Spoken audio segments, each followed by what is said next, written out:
حكمة جديدة تعلمتها اليوم من هنا، هي ايه الحكمة يا حلوة؟ الحكمة اللي هو الحلو حلو لو صحي من النوم. نعم. بعيدا عن شعري منكوش. والوحش وحش لو غسل وشه كل يوم. حكمة جميلة. ايه رأيك؟ القعدة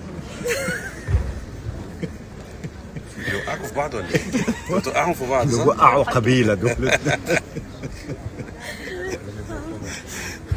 صحية من النوم؟ الوحش وحش لو غسل وشه كل يوم. أنا عارف أنت صحية من النوم؟ لا أنت انا صاحي من النوم كده.